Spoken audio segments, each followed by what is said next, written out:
When Jeff Bezos announced he was blasting off to space in the summer, there was a petition that he shouldn't return to Earth. Actually, there were quite a few. Questions like this often pop up online. Why do people like Elon Musk and dislike Jeff Bezos? And Musk has just been named the 2021 Time Person of the Year. We're going to examine the reasons Musk has an army of fangirls and fanboys, whereas Bezos, not so much, and why Musk is starting to alienate some people as well. A Quora user gave his 2 cents on why he thinks Musk is more likable, maybe because he engages people more via his social media.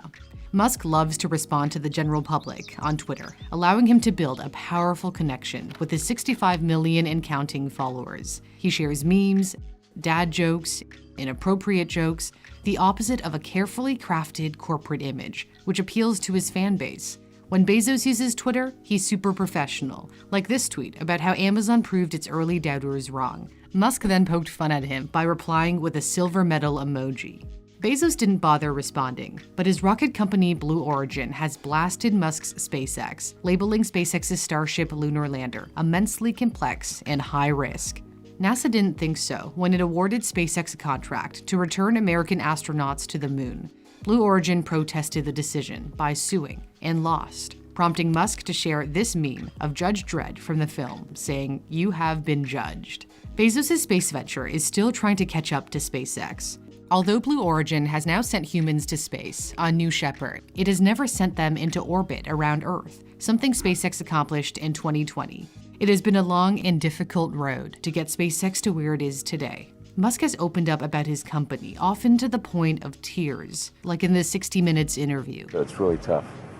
Letting out his emotions makes him appear real and relatable. His blood, sweat, and tears are all in the name of trying to build a city on Mars. I call upon the public to support this goal. His supporters believe he's the savior of humanity, comparing him to Tony Stark, aka Iron Man, whereas Bezos has been likened to Dr. Evil, which possibly has something to do with him being bald.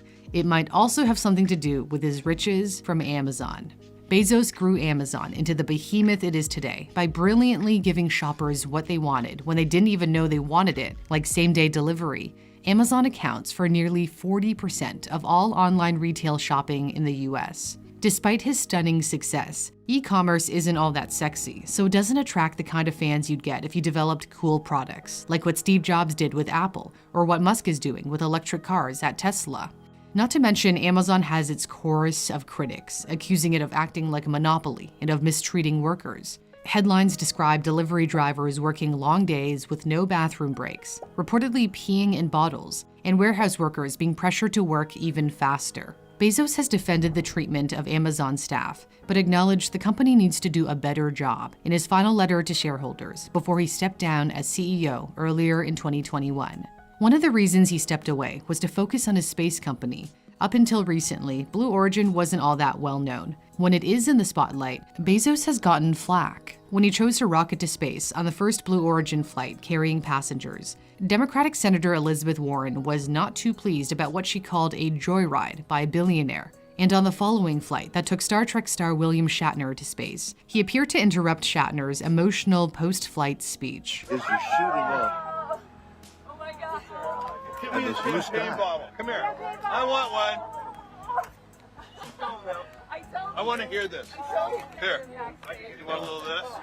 Okay. Some people called out Bezos for this moment. Musk has gotten his fair share of bad press, too. And Tesla has recently faced lawsuits alleging sexual harassment and racial abuse at its Fremont factory in California, and a complaint that it failed to tell the public that its solar panels could catch fire. Musk has apparently responded to the whistleblowing by promoting a new Tesla product, the Cyber Whistle, inspired by the Cybertruck. He even tweeted, "Blow the whistle on Tesla," further cementing the belief that he doesn't act like a typical CEO, which again plays to his fan base. However, the cult of Elon may be showing some cracks, especially with his tweets about the pandemic. He's called the coronavirus panic dumb, falsely predicted there would be no new cases of COVID in the US by April 2020, and defied a local lockdown order to reopen Tesla's Fremont factory. He also once called a diver who refused his offer of a submarine to save Thai boys trapped in a cave, a pedo guy, in a now deleted tweet. When Musk surpassed Bezos to become the richest person in the world in early 2021, his wealth appears to have rubbed some the wrong way. Democratic Senator Bernie Sanders has been demanding billionaires be taxed more, to which Musk responded, "I keep forgetting that you're still alive." The United Nations Food Program Director, David Beasley, called on billionaires, and specifically Musk, to donate $6 billion, or 2% of his wealth, to help solve world hunger during an interview on CNN. Wake up, smell the coffee, and help. In response, Musk said, if the World Food Program can describe on this Twitter thread exactly how $6 billion will solve world hunger, I will sell Tesla stock right now and do it. Beasley clarified that the money is needed to solve the current crisis, not all world hunger. Whether you're a billionaire, millionaire, or just someone with concern for others, it can be difficult to know the best way to give to have the greatest impact. That's why the work of my sponsor, GiveWell, is so crucial. GiveWell is a nonprofit that does in-depth research on the charities that do the best job saving or improving lives. They figure out how far your dollar goes, so you can rest assured that your donations are being used effectively. For example, they recommend Helen Keller International's Vitamin A supplementation program that provides the key nutrient for vision, growth, and immunity to children in sub-Saharan Africa.